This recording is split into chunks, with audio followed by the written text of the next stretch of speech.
అయ్య బాబాయ్ ఏంటిది కేక్ లాగా కనిపిస్తుంది? కేక్ అనుకుంటే పప్పులో కాలేసినట్టే.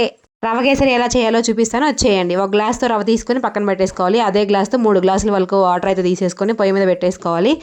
ప్యాన్ తీసుకొని అందులో కొంచెం నెయ్యి వేసుకొని జీడిపప్పులు ఫ్రై చేసేసుకోవాలి. అదే ప్యాన్లో ఒక గ్లాస్ రవ్వ వేసుకొని, ఇందాక చూపించిన గ్లాస్తో గ్లాస్ రవ్వ వేసుకొని ఇలా నెయ్యి మొత్తం పీల్చుకొని ముద్ద అయ్యి మళ్ళీ ఈ ముద్ద మొత్తం డ్రై అయ్యేదాకా దోరగా ఫ్రై చేసుకోవాలి. పేషెన్స్ ఉండాలబ్బాయి దేనికైనా.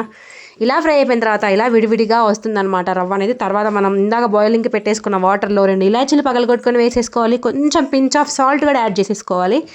ఇలా యాడ్ చేసుకున్న తర్వాత మనం ఇందాక ఫ్రై చేసి పెట్టుకున్న రవ్వ పొయ్యి ఆఫ్ చేయకుండా అంతే ఉంచేసి ఈ ఉడుకుడుకు నీళ్ళు ఈ రవ్వలో పోసేసి మంచి స్మూత్ టెక్స్చర్ వచ్చేదాకా ఇలా రౌండ్గా గిరిగిరా తిప్పుతూనే ఉండాలి.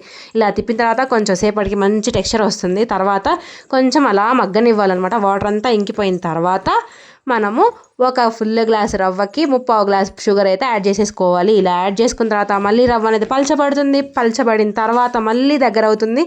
అలా దగ్గర అయిన తర్వాత ఇలా వస్తుంది. తర్వాత కొంచెం ఫుడ్ కలర్, మీకు ఇష్టమైన కలర్ ఏదైతే ఉందో అది వేసేసుకొని చివరిలో జీడిపప్పులు ఫ్రై చేసి పెట్టుకున్నవి వేసేసుకొని కలిపేసుకొని మంచి షేప్ ఉన్న మోడ్లోకి అయితే ఇట్లా నెయ్యి పూసేసుకొని వేసేసుకుంటే కేసరి రెడీ. ఒక్క పీసు కూడా మిగలకుండా మటాష్ చేసేస్తారు. సబ్స్క్రైబ్ చేసి